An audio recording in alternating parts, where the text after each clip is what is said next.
The Prop and Scenery Lights Candle Flame Strip is a 3-channel strip and has an included controller and battery holder and clip assembly.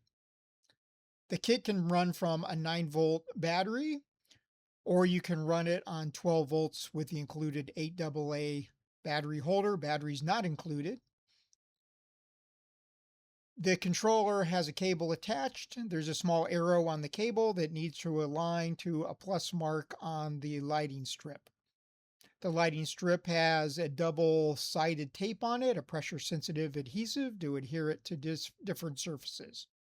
The controller has 6 different flicker modes and multiple speeds. You can go from a slow fire glow, and you can select different modes that have different depths of flicker, and you can go with a higher speed for a more dynamic flame appearance. The strip has 24 LEDs in groups of 8 running off the 3 channels from the controller.